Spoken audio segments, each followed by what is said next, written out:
Hello बच्चों, welcome to my channel Hisam mathematics. बच्चों, पिछले लेक्चर में हमने SAS कॉन्ग्रुएंस रूल को समझा था। आज उससे रिलेटेड एक क्वेश्चन को सॉल्व करते हैं।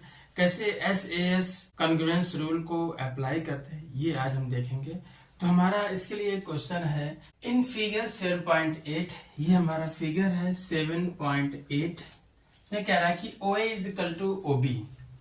OA यहां से लेके यहां तक का जो लेंथ है OA है, ये कह रहा OA जो है इक्वल है OB के, O से लेके B तक।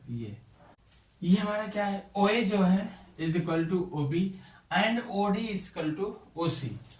और जो OD हमारा है ये यहां से लेके यहां तक, ये इज इक्वल टू है OC तक। डबल डैश से OD बराबर OC को इंडिकेट किया गया है और सिंगल डैश से OA बराबर OB को दिखाया गया। कह रहा है कि शो दैट, हमें क्या प्रूफ करना है। पहला प्रूफ करना है कि triangle AOD is congruent to triangle BOC। जो हमारा ट्राइंगल, पहला ट्राइंगल क्या है AOD, ये कॉन्ग्रुएंट होगा ट्राइंगल BOC के। ये प्रूफ करना है पहले में। और सेकेंड में प्रूफ करना है कि जो AD लाइन है PC के पैरेलल है। AD कौन है, ये लाइन AD है।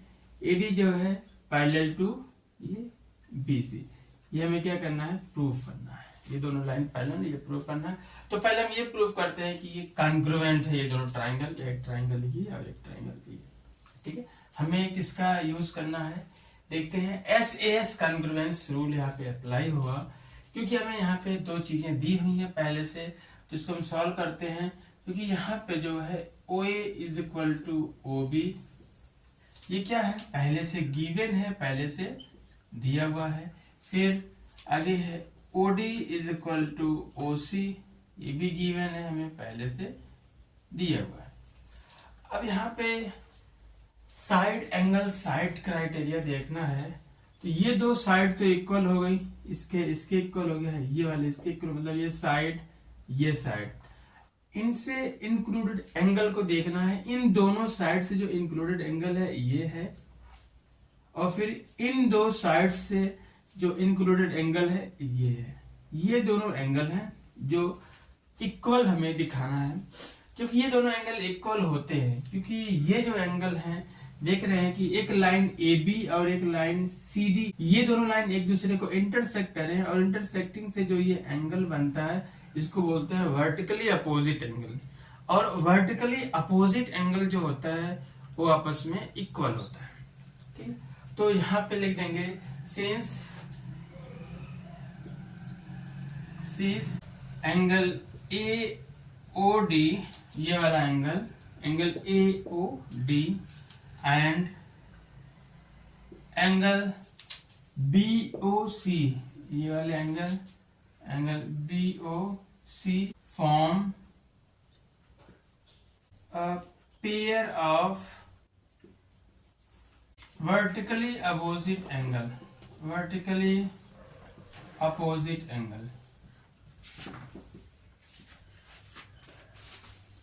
क्या है ये, वर्टिकली अपोजिट एंगल फॉर्म कर रहे हैं। तो वर्टिकली अपोजिट एंगल आपस में क्या होते हैं, इसलिए एंगल AOD जो होगा इक्वल होगा एंगल BOC के। अब ये हमारा एंगल भी इक्वल प्रूफ हो गया है। अब दो एंगल, ये दोनों एंगल प्रूफ हो गए इक्वल हैं। तो इसका मतलब ये है कि यहाँ पर देख रहे हैं ये साइड एंगल साइड, ये दोनों साइड इक्वल हैं, साइड एंगल साइड। तो by side angle side criteria, इसलिए by side angle side congruence rule से, by side angle side congruence rule, जो ट्राइंगल हमारा ट्राइंगल AOD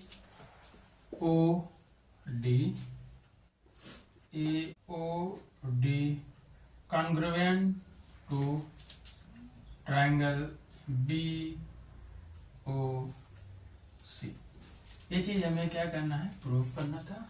ये वाला हमारा ट्राइंगल प्रूफ हो गया कि ट्राइंगल AOD जो है ट्राइंगल BOC के कॉन्ग्रुएंट है। तो ये दोनों ट्राइंगल कॉन्ग्रुएंट है, ये प्रूफ हो गया है। अब दूसरा हमें प्रूफ करना है कि जो हमारी लाइन एडी है पैरेलल टू बीसी, ये लाइन एडी जो है पैरेलल टू बीसी है, ये हम यूज करेंगे जब दो ट्राइंगल्स कॉन्ग्रुएंट होते हैं तो उनके जो करस्पॉन्डिंग पार्ट्स होते हैं सब इक्वल होते हैं, जिसे कहते हैं सीपी-सीटी से। तो सीपी-सीटी से कुछ एंगल यहाँ पे इक्वल हैं, इनके करस्पॉन्डिंग सभी एंगल क्या होंगे, इक्वल होंगे। तो इसके बेस पे हम क्या करेंगे, प्रूफ कर लेंगे एडी पैरेलल टू बीसी। ये तो हमारा पहला प्रूफ हो गया है, पहला पार्ट प्रूफ हो गया है। अब सेकेंड वाला देखते हैं। अब सेकेंड हमें प्रूफ करना है कि एडी पैरेलल टू बीसी है। अब यहाँ पे अगर हम करस्पॉन्डिंग पार्ट्स देखें तो एक एंगल हमारा अगर ये देखें, ये एंगल है ओ ए डी, एक एंगल हमारा ये वाला है ओ बी सी। अगर देखा जाए तो ये अल्टरनेट एंगल है, जिसे हम अल्टरनेट इंटीरियर एंगल कहते हैं, और ये दोनों करस्पॉन्डिंग एंगल्स भी हैं और ये सीपी-सीटी से इक्वल होंगे। और जब अल्टरनेट इंटीरियर एंगल्स हमारे जब इक्वल होते हैं तो तभी इक्वल होते हैं जब वो जिस लाइन पर बने हैं वो दोनों लाइन आपस में पैरेलल होती है। तो इसका मतलब ये है कि ये जो लाइन एडी और बीसी ये पैरेलल है, तभी इनके अल्टरनेट एंगल क्या है, इक्वल होते हैं। तो यहाँ पे कहेंगे चूंकि angle O A D, angle O A D is equal to angle O A D is equal to angle O B C, angle O B C, angle C P C T. तो ये जो angle है equal आपस में है और ये angle क्या बना रहे हैं, ये अल्टरनेट इंटीरियर एंगल फॉर्म कर रहे हैं लाइन सेगमेंट एडी और बीसी के लिए। तो यहाँ पे लिखेंगे these form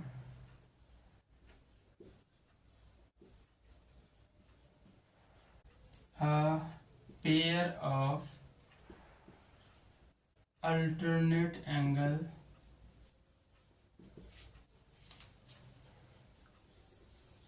for line segment,